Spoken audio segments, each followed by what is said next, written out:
Bismillahirrahmanirrahim. Assalamualaikum warahmatullahi wabarakatuh.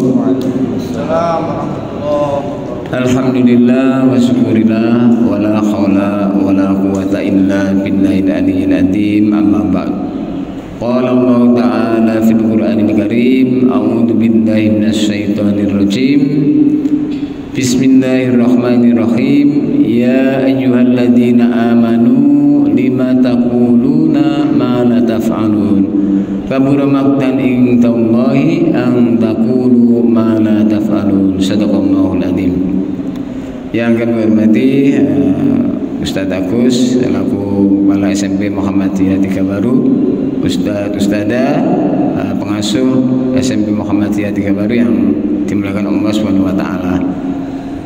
Alhamdulillah, puji syukur kepada Allah, semoga senantiasa Allah melimpahkan rahmat dan hidayahnya kepada kita sehingga kita masih dapat melaksanakan aktivitas kita ini, dan mudah-mudahan ini merupakan bentuk syukur kita kepada Allah dan tercatat sebagai amal soleh yang diridhoi oleh Allah Subhanahu wa taala. Amin. Shalawat dan salam semoga terlimpahkan kepada Nabi kita Muhammad sallallahu alaihi wasallam yang membimbing kita dari jalan yang penuh kegelapan menuju jalan yang diridhoi oleh Allah, ini siratal mustaqim. Ustadzah, pada tausiah kajian pagi hari ini barusan kita membaca surat As-Saff ya. Itu kita diingatkan oleh Allah Subhanahu wa taala dalam surat As-Saff yang saya baca atau kita baca tadi ya. Allah mengingatkan kepada kita, ya ayyuhalladzina amanu lima taquluna ma la taf'alun. Hai orang-orang yang beriman, mengapa kamu mengatakan apa-apa yang tidak kamu kerjakan? Kabura maqtan indallahi an taqulu ma la taf'alun. Amat besar dosanya, amat besar adabnya, amat besar siksaannya ya, kalau kalian mengatakan sesuatu yang tidak kalian kerjakan. Ustadzah, ayat ini Allah memberikan peringatan kepada kita selaku orang iman, selaku orang muslim ya. Ketika kita menyeru kepada kebaikan yang sifatnya wajib, jangan sampai kita ini menyuruh, menyeru tapi kita tidak mengerjakan. Ini kalau orang Jawa itu bilangnya apa ya? Sarung plekat didondomi, iso ngekei nasihat gak iso nglakoni. Anak mana istilahnya apa? Nah, satunya lagi jargone ya, iso ujar tapi gak iso nglakoni. Tapi ini dah ulama fikih memberikan batasan dalam hal ini. Artinya begini, kalau sifatnya itu wajib ya, maka yang menyeru ini harus mengerjakan. Umpama saya menyuruh Ustadz Fauzi sholat, Ustadz Fauzi ya sholat ya supaya baik. Nah, saya harus mengerjakan sholat itu. Kalau saya bisa menyeru, bisa nasihati, tapi kalau saya tidak melakukan, maka terkena ini, terkena kabura maqtan indallahi an taqulu ma la taf'alun ini. Tapi kalau sifatnya itu anjuran, seperti umpama Pak Lurah atau kepala desa menyuruh ayo ya kita kerja bakti ya, kemudian Pak Lurah memberi contoh, tidak harus Pak Lurah itu memberi contoh terus angkat-angkat atau usung-usung batu, enggak begitu. Nah ini kaitannya sama apa? Sama yang terkait dengan perintah yang wajib dari Allah Subhanahu wa taala. Kenapa?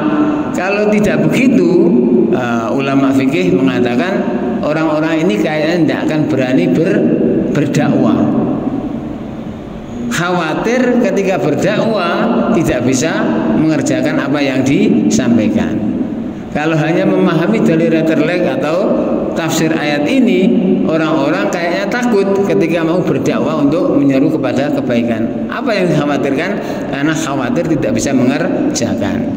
Di dalam hadis yang mungkin masih dipertanyakan kesohiannya, atau ini namanya hadis Israiliyah, itu besok itu di neraka itu ada penghuni neraka yang disiksa oleh Allah dengan apa? Dengan isi perutnya ini keluar keluar menjalar ya, menjalar ke penghuni-penghuni neraka yang lain.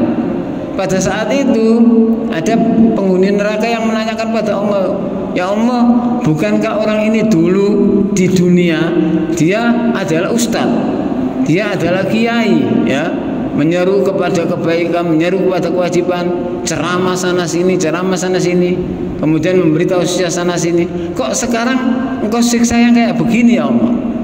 Oh, ternyata Allah memberikan jawaban bahwa orang ini dulu menyeru kepada kebaikan, tapi dia tidak mau mengerjakan kebaikan. Menyuruh kepada kewajiban, tapi dia sendiri tidak mau mengerjakan kewajiban kepada Allah. Orang ini dulu melarang tidak boleh berbuat haram, tapi dia sendiri berbuat haram. Orang ini dulu melarang orang-orang berbuat riba, tapi dia sendiri riba. Nah, semacam itu. Nah, ini hadis Israiliyat yang masih diperdebatkan apa kesohiannya. Tetapi Allah memberikan peringatan ini kepada kita, jangan sampai ketika kita itu menyeru kepada kebaikan, terutama menyeru kepada kewajiban untuk mengerjakan apa yang diperintahkan oleh Allah, terus kita tidak mengerjakannya. Kabura maktan indallahi ang taqulu ma la taf'alun. Amat besar adabnya, amat besar dosanya, amat besar siksaannya orang yang mengatakan, bisa menasihatkan, bisa menyerukan kepada kebaikan dan kewajiban, tapi dia tidak mengerjakan. Naudzubillah, summa naudzubillah. Oleh karena itu, ustadz-ustadzah, kita sembari terus apa? Kita sembari terus berevaluasi, ya. Orang itu idealnya membaikkan dirinya sendiri dulu, baru memberikan tausiah atau nasihat kepada orang lain. Kadang-kadang orang itu nggak berani menasihati kepada orang lain, soalnya apa? Mikir awake kita gurung api. Aku ini kita gurung pantes sih, aku ini ngekei nasihat kepada apa? Kepada sesamanya atau yang lainnya itu. Tapi jangan berpikir begitu. Kalau memang kita ini ya diberikan kemampuan oleh Allah untuk memberikan nasihat, ya, nasihatilah pada orang yang minta nasihat kepada kita. Sembari kita belajar terus untuk evaluasi, menghitung-hitung diri kita supaya berbuat baik dan berbuat baik terus. Fa insya Allah dengan nasihat yang kita berikan pada orang lain itu imbasnya kepada kita.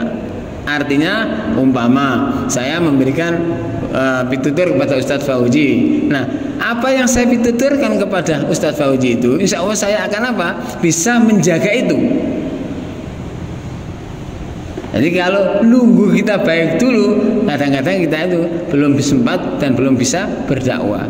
Artinya menyampaikan ajaran-ajaran Allah, berdakwah untuk menyampaikan ajaran-ajaran Allah, baik diri kita kepada diri kita sendiri maupun orang lain, itu tetap senantiasa terus kita laksanakan.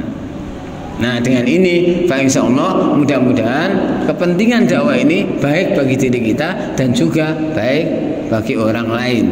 Artinya bermanfaat itu juga bermanfaat kepada diri kita dan bermanfaat kepada orang lain. Itulah salah satu metode yang diberikan oleh Allah kepada kita untuk menjaga kebaikan kita agar kita senantiasa mendapat keselamatan dari Allah di dunia dan di akhirat nanti. Mudah-mudahan dengan yang sedikit ini kita tetap bisa menjaga diri kita untuk menyampaikan ajaran Allah yang sebenarnya, dan kita senantiasa dalam melaksanakan ajaran-ajaran yang diberikan oleh Allah kepada kita semua. Amin ya rabbal alamin. Nasrun minallah wa fathun qarib. Akhirul kalam. Assalamualaikum